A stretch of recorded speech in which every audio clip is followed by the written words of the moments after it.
شروع اللہ کا نام لے کر جو بڑا مہربان نہایت رحم والا ہے۔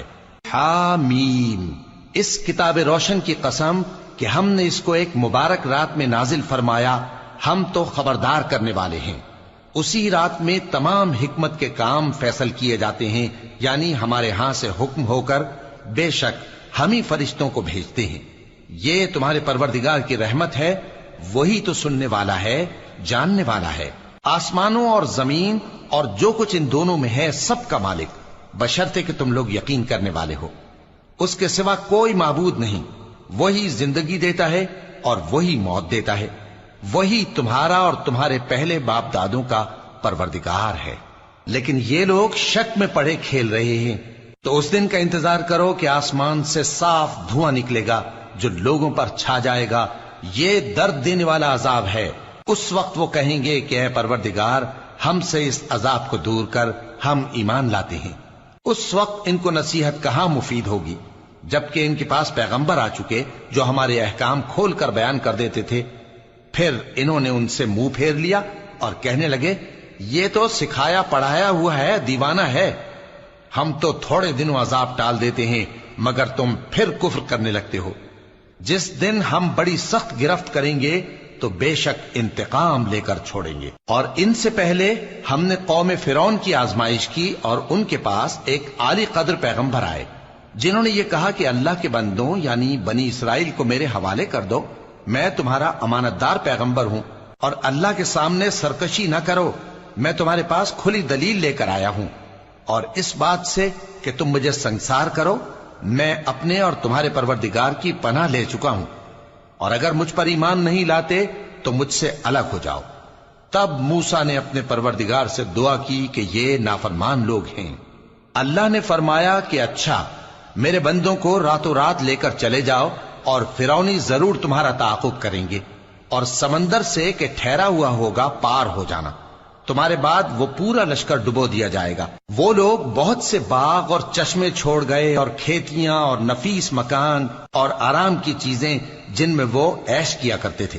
اسی طرح ہوا، اور ہم نے دوسرے لوگوں کو ان چیزوں کا مالک بنا دیا۔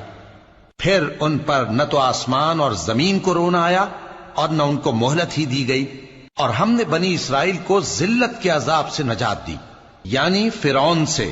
بے شک وہ سرکش اور حد سے نکلا ہوا تھا، اور ہم نے بنی اسرائیل کو اہل عالم میں سے علم کی بنیاد پر چنا تھا، اور ان کو ایسی نشانیاں دی تھیں جن میں کھلی آزمائش تھی۔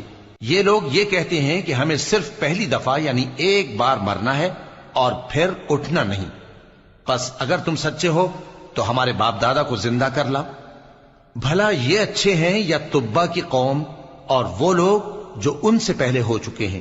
ہم نے ان سب کو ہلاک کر دیا، بے شک وہ گناہگار تھے۔ اور ہم نے آسمانوں اور زمین کو اور جو کچھ ان میں ہے اس کو کھیل کے لیے نہیں بنایا، ان کو ہم نے تدبیر سے پیدا کیا ہے، لیکن اکثر لوگ نہیں جانتے۔ کچھ شک نہیں کہ فیصلے کا دن ان سب کے جی اٹھنے کا وقت ہے، جس دن کوئی دوست کسی دوست کے کچھ کام نہ آئے گا، اور نہ ان کو مدد ملے گی مگر جس پر اللہ مہربانی کرے۔ بے شک وہی غالب ہے، بڑا مہربان ہے۔ بلا شبہ تھوہر کا درخت گناہگاروں کا کھانا ہوگا، جیسے پگھلا ہوا تانبا۔ وہ تھوہر پیٹوں میں اس طرح کھولے گا جس طرح گرم پانی کھولتا ہے۔ حکم دیا جائے گا کہ اس کو پکڑ لو اور کھینچتے ہوئے دوزخ کے بیچوں بیچ لے جاؤ، پھر اس کے سر پر کھولتا ہوا پانی اونڈیل دو کہ عذاب پر عذاب ہو۔ اب مزہ چکھ، تو بڑی عزت والا اور سردار تھا۔ یہ وہی دوزخ ہے جس میں تم لوگ شک کیا کرتے تھے۔ بے شک پرہیزگار لوگ چین کے مقام میں ہوں گے، یعنی باغوں اور چشموں میں باریک اور دبیز ریشم کا لباس پہن کر ایک دوسرے کے سامنے بیٹھے ہوں گے۔ وہاں اس طرح کا حال ہوگا، اور ہم بڑی بڑی آنکھوں والی حوروں کو ان کی بیویاں بنا دیں گے۔ وہاں امن و اطمینان سے ہر قسم کے میوے منگائیں گے اور کھائیں گے، اور پہلی دفعہ کے مرنے کے علاوہ موت کا مزہ پھر نہیں چکھیں گے، اور اللہ ان کو دوزخ کے عذاب سے بچا لے گا۔ یہ تمہارے پروردگار کا فضل ہے، یہی تو بڑی کامیابی ہے۔ ہم نے اس قرآن کو تمہاری زبان میں آسان کر دیا ہے تاکہ یہ لوگ نصیحت حاصل کریں۔ پس تم بھی انتظار کرو، یہ بھی انتظار کر رہی ہیں۔